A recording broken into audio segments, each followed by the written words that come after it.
سورۃ النساء کی آیت نمبر 124۔ الحمدللہ وکفی وسلام علی عبادہ الذین اصطفی خصوصا علی سید الرسل وخاتم الانبیاء وعلى آلہ واصحابہ الاتقیاء اما بعد فاعوذ باللہ من الشیطان الرجیم بسم اللہ الرحمن الرحیم ومن يعمل من الصالحات من ذکر او انثى وهو مؤمن فأولئك يدخلون الجنة ولا يظلمون نقيرا ومن أحسن دينا ممن أسلم وجهه لله وهو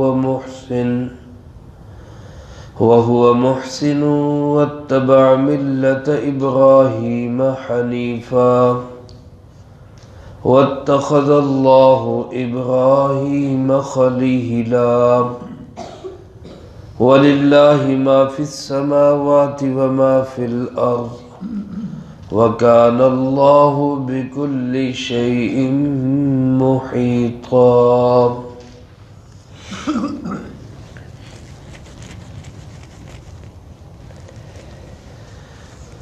ان آیات مبارکہ میں اللہ رب العالمین نے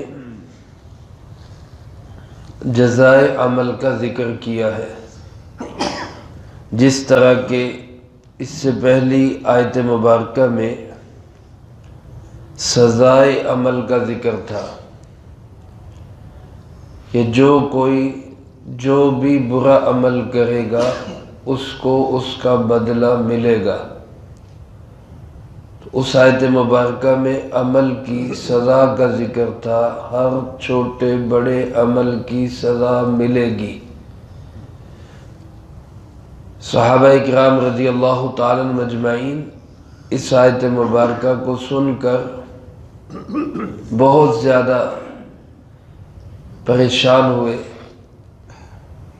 کہ کون ایسا بندہ ہے جس سے کوئی برا عمل سرزد نہ ہوتا ہو، تو ہر برے عمل کی سزا ملے گی تو پھر بنے گا کیا؟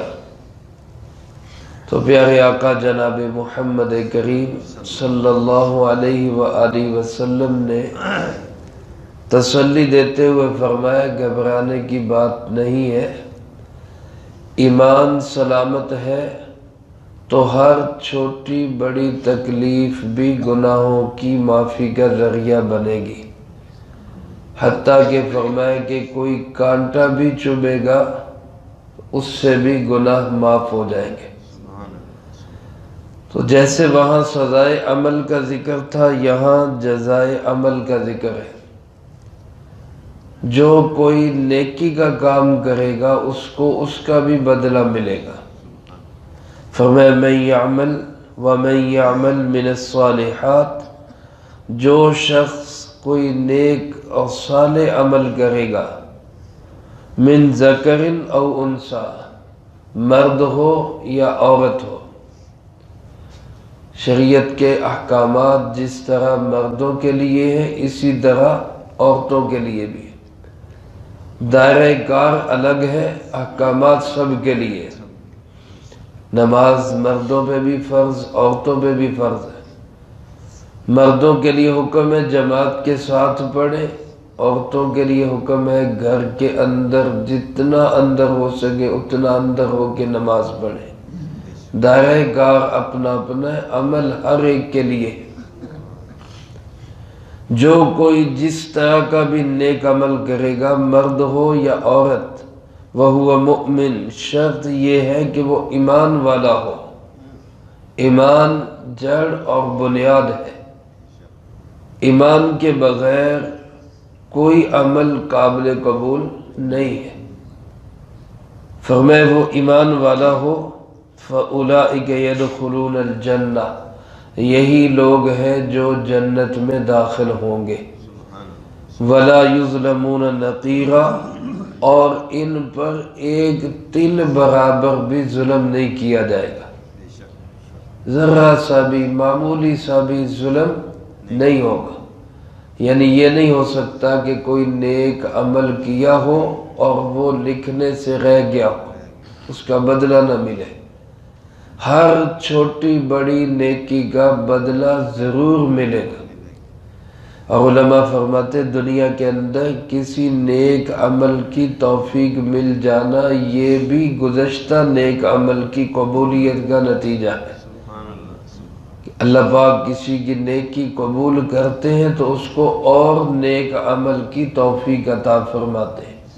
تو گویا ایک تو اس کا نقد بدلہ مل جاتا ہے کہ نیک اعمال کی توفیق ملتی ہے، اور ایک آخرت میں اس کا جو اجر و ثواب ہوگا اللہ پاک فرماتے اس میں ایک تل کے برابر بھی کمی نہیں کی جائے گی۔ عمل کون سا اللہ کے ہاں قبول ہے اور کس عمل پہ اللہ کے ہاں سے اجر ملے گا، اس کے لیے اگلی آیت میں دو چیزیں بیان فرمائی۔ فرمایا وَمَنْ أَحْسَنُ دِينًا، اس سے بڑھیا دین کس کا ہو سکتا ہے، اس سے زیادہ خوبصورت، اس سے زیادہ حسین و جمیل دین کس کا ہو سکتا ہے، ممن اسلم وجہہ للہ، جو اپنے چہرے کو اللہ کے سامنے جھکا دے۔ چہرے سے مراد، چہرہ چونکہ انسان کے اعضاء میں اشرف عضو ہے، اور چہرے کے دیکھنے کو یہ کہا جاتا ہے کہ میں نے پورا انسان دیکھا ہوا ہے۔ اگر کسی نے کسی کو دیکھا ہو اور اس کا چہرہ نہ دیکھا ہو تو کہا جاتا ہے جی میں نے اس کو نہیں دیکھا۔ گویا چہرہ بول کے پورا وجود مراد لیا جاتا ہے۔ تو اللہ پاک نے چہرے کا ذکر کر کے پورا وجود مراد لیا ہے کہ جو اپنے آپ کو اللہ کے سامنے مطیع کر دے، فرما بردار کر دے، اپنی گردن رب کے سامنے جھکا دے، وَهُوَ محسن، اور اس کے ساتھ ساتھ وہ حسن عمل والا بھی ہو۔ علماء نے لکھا یہ دو چیزیں، ایک کا نام ہے اخلاص اور ایک کا نام ہے حسن عمل۔ عمل کی قبولیت کے لیے یہ دونوں چیزیں شرط ہیں۔ آج دنیا کے اندر جتنے گروہ، جتنے لوگ، جتنی پارٹیاں، جتنے فرقے، ان کے عمل کی قبولیت نہ ہونے کی وجہ انہی دو عمل میں سے کوئی ایک عمل نہ ہونا ہے۔ یا تو کوئی عمل کرتا ہے تو اس کے اندر اخلاص نہیں ہے، یا کوئی عمل کرتا ہے تو اس کے اندر اتباع سنت نہیں ہے، حسن عمل نہیں ہے۔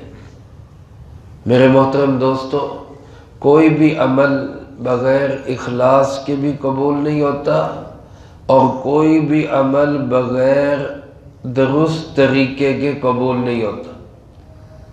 ہم جس طرح اس کے مکلف ہیں کہ عمل ہمارا اخلاص والا ہو، اسی طرح ہم اس کے بھی مکلف ہیں کہ ہمارے عمل کا طریقہ درست ہو۔ اور طریقہ کون سا ہے؟ وہ طریقہ ہے جو جناب محمد کریم صلی اللہ علیہ وآلہ وسلم نے ہمیں بتایا۔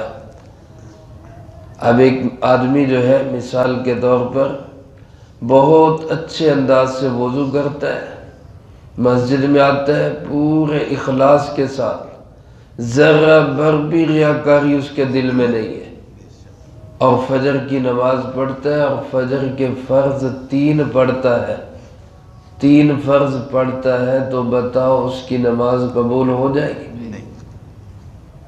کیوں نہیں ہوگی؟ اس نے کون سا گناہ کیا ہے؟ ایک رکعت زیادہ کی، اس میں سورۃ فاتحہ زیادہ پڑھی، رکوع زیادہ ہوا، سجدے زیادہ ہوئے، اللہ کا ذکر ہوا، لیکن ہر آدمی یہی کہے گا کہ اس کی نماز نہیں ہوگی۔ کیوں نہیں ہوگی؟ کہ طریقہ درست نہیں۔ جس طرح ہم کسی عمل کو گھٹا نہیں سکتے، اسی طرح ہم کسی عمل کو بڑھا بھی نہیں سکتے۔ جو عمل اللہ رب العالمین نے جتنا دیا ہے اللہ کے محبوب صلی اللہ علیہ وسلم نے جیسا بتایا ہے اس کو ویسا ہی رکھنا پڑے گا، اور ویسا ہوگا تو وہ قبول ہوگا، ورنہ وہ قبول نہیں ہوگا۔ تو دو چیزیں یہ شرط ہے، فرمایا جو آدمی آخرت کا ارادہ کرے وسعى لها سعيها، اور آخرت کے لیے وہ کوشش کرے جو درست طریقے والی کوشش ہے۔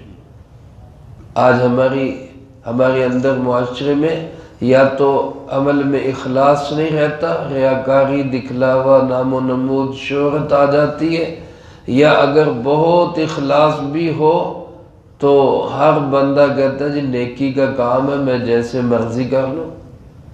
بھائی نیکی کا کام بھی مرضی سے نہیں قبول ہوگا، نیکی کا کام بھی حضور والے طریقے سے ہی قبول ہوگا، نبی کریم صلی اللہ علیہ وسلم والا طریقہ ہوگا تو نیکی کا کام قبول ہوگا، ورنہ بظاہر دیکھنے میں جتنا مرضی وہ نیکی کا کام ہو، حضور کا طریقہ نہیں ہے تو اللہ کے ہاں قابل قبول نہیں ہے، وہ نیکی کا کام ہو ہی نہیں سکتا، کیونکہ ہمارے پیارے آقا جناب محمد کریم صلی اللہ علیہ وسلم نے نیکی کا کوئی کام چھوڑا نہیں ہے، ہم اپنی مرضی سے اس کو کیسے بڑھا سکتے ہیں؟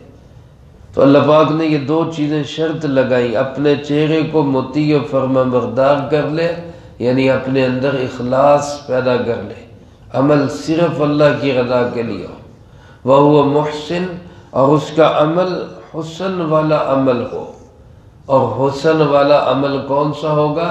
جو جناب نبی کریم صلی اللہ علیہ وسلم کے طریقے کے مطابق ہو۔ اس میں عقیدہ بھی آ جائے گا، اس میں عبادات بھی آ جائیں گی، اس میں معاملات بھی آ جائیں گے، اس میں اخلاقیات بھی آ جائیں گی، اس میں معاشرت بھی آ جائے گی۔ اب اخلاق کا معنی یہ نہیں ہے کہ ہم اپنی مرضی کے اخلاق کا نام اخلاق رکھ لیں، اخلاق وہی اخلاق ہیں جو جناب محمد کریم صلی اللہ علیہ وسلم کے اخلاق ہیں۔ اور آپ کے اخلاق کیا ہے کہ جہاں دین کے ٹوٹنے کی بات آتی تھی وہاں آپ صلی اللہ علیہ وسلم کا چہرہ مبارک غصے سے سرخ ہو جاتا تھا۔ اب وہاں پہ یہ نہیں کہ جناب میٹھا بولے تو یہی اخلاق ہے، تو اخلاق بھی آپ کے اخلاق والے ہوں، معاشرت بھی آپ کی معاشرت والی ہو، معیشت بھی آپ کی معیشت والی ہو، عبادات بھی آپ کے طرز عمل کے مطابق ہو، عقیدے بھی وہ بنائے جائیں جیسے آپ نے بتائے، غرضے کے زندگی کا ہر عمل جناب محمد کریم صلی اللہ علیہ وسلم کے عمل کے مطابق ہوگا تو اللہ کے ہاں قبول ہوگا، اور کوئی گھٹائے گا کوئی بڑھائے گا کسی طرح سے بھی اللہ کے ہاں وہ قابل قبول نہیں ہو۔ اس لیے علماء نے لکھا ہے اخلاص نہ ہو تو شہوات پیدا ہوتی ہیں، اور حضور کا طرز عمل نہ ہو تو شبہات پیدا ہوتے ہیں، شہوات بھی ٹھیک نہیں، شبہات بھی ٹھیک نہیں۔ اس لیے حسن عمل یعنی اخلاص نیت بھی ضروری، اور حضور صلی اللہ علیہ وسلم والا طریقہ بھی ضروری ہے۔ یہ دونوں چیزیں ہم اپنے اندر پیدا کریں گے تو اللہ کے ہاں یہ قابل قبول ہو۔ اور اسی کو اللہ پاک نے فرمایا وَاتَّبَعَ مِلَّةَ إِبْرَاهِيمَ حَنِيفًا، اور وہ پیروی کرے حضرت ابراہیم علیہ السلام کی ملت کی جو حنیف تھے۔ حنیف کا معنی یکسو ہونے والے، سب سے کٹ کے ایک کی طرف جھکنے والے۔ اور فرمایا حضرت ابراہیم علیہ السلام کا طرز عمل دیکھو کہ انہوں نے اپنے عمل میں اخلاص بھی پیدا کیا، درست طریقہ بھی پیدا کیا، اور اللہ سے اتنا تعلق جوڑا کہ فرشتے بھی مدد کے لیے آئے تو فرمایا مجھے تمہاری مدد کی ضرورت نہیں، میرے لیے میرا اللہ کافی ہے۔ اور پھر جب فرشتوں نے کہا کہ اللہ سے ہی دعا کر لیں تو اپنے اللہ کی رضا پہ راضی رہنے کا جذبہ اتنا دل میں، فرمایا کیا میرے اللہ کو میرے حال کا علم نہیں ہے؟ میں کیوں دعا کروں؟ اگر وہ مجھے جلانا چاہتا ہے تو میں جلنے کے لیے تیار ہوں۔ اللہ کی رضا پہ راضی رہنے کا یہ جذبہ، گویا افوض امری الی اللہ، میں اپنے معاملات اللہ کے ہاتھ میں دیتا ہوں، اس کا صحیح عمل، صحیح تصویر تھی حضرت ابراہیم علیہ السلام۔ تو جب انہوں نے اپنا ہر عمل اللہ کے ہاتھ میں دے دیا، نفع نقصان اللہ ہی کے سپرد کر دیے، تو اللہ پاک نے پھر ان کو کیا مقام دیا؟ فرمایا واتخذ اللہ ابراہیم خلیلا، اللہ نے حضرت ابراہیم علیہ السلام کو اپنا خلیل بنا دیا۔ اللہ نے ان کو اتنا بڑا مقام دیا، خلیل تھے اللہ کے۔ خلیل کا معنی جس سے سب سے زیادہ یارانہ ہو، سب سے زیادہ تعلق ہو۔ حضور نبی کریم صلی اللہ علیہ وسلم نے فرمایا لو کنت متخذا خلیلا لاتخذت ابا بکر خلیلا، اگر میں دنیا میں کسی کو خلیل بناتا تو میں ابو بکر کو اپنا خلیل بناتا، لیکن مجھے اللہ نے اپنی خلت کے لیے چن لیا، یعنی اللہ نے مجھے اپنا خلیل بنا لیا۔ تو گویا یہ بہت بڑا مقام ہے اللہ رب العالمین کے ہاں۔ اللہ پاک ہم سب کو ان مقدس ہستیوں کی اتباع کی توفیق نصیب فرمائے۔ اللہ پاک فرماتے ہیں وَلِلَّهِ مَا فِي السَّمَاوَاتِ وَمَا فِي الْأَرْضِ، زمین و آسمان میں جو کچھ ہے سب کا مالک کون ہے؟ تن تنہا بلا شرکت غیر، للہ، سب کا مالک صرف اللہ ہے، لا ملکیت کے لیے، یعنی تمہارے عملوں کی بھی اس کی ضرورت نہیں ہے۔ ہاں اخلاص کے ساتھ اچھا عمل کرو گے وہ تل بھر بھی تم پر ظلم نہیں کرے گا۔ فرمایا وَكَانَ اللَّهُ بِكُلِّ شَيْءٍ مُحِيطًا، اللہ وہ ذات ہے جو ہر چیز کو اپنے احاطے میں لیے ہوئے، سب کچھ اللہ کے گھیرے میں ہے، اللہ کی ملکیت سے کوئی چیز بھی باہر نہیں۔ اس لیے اللہ سے تعلق جوڑنا ہے، اخلاص بھی پیدا کرو اور حسن عمل یعنی حضرت محمد صلی اللہ علیہ وسلم کی زندگی کی اتباع کرو۔ اللہ مجھے آپ کو سب کو اس کی توفیق نصیب فرمائے، جو کہا سنا اس کو زندگی میں لا کے دوسروں تک پہنچانے کی توفیق عطا فرمائے۔ اللہم انت السلام ومنک السلام، تبارکت ربنا وتعالیت یا ذا الجلال والاکرام۔ اللہم اعنا علی ذکرک وشکرک وحسن عبادتک۔ اللہم احسن عاقبتنا فی الامور کلہا وأجرنا من خزي الدنيا وعذاب الآخرة۔ اللهم باقية كباقية الوليد، اللهم استر عوراتنا وآمن روعاتنا، اللهم إنا نجعلك في نحورهم ونعوذ بك من شرورهم۔ اے مولا کریم یا اللہ پاک، ہمارے مدرسے کی معلمہ اہلیہ کاری انیس الرحمن صاحب اللہ آپ کے پاس پہنچی، اللہ شان رحمت والا معاملہ فرما۔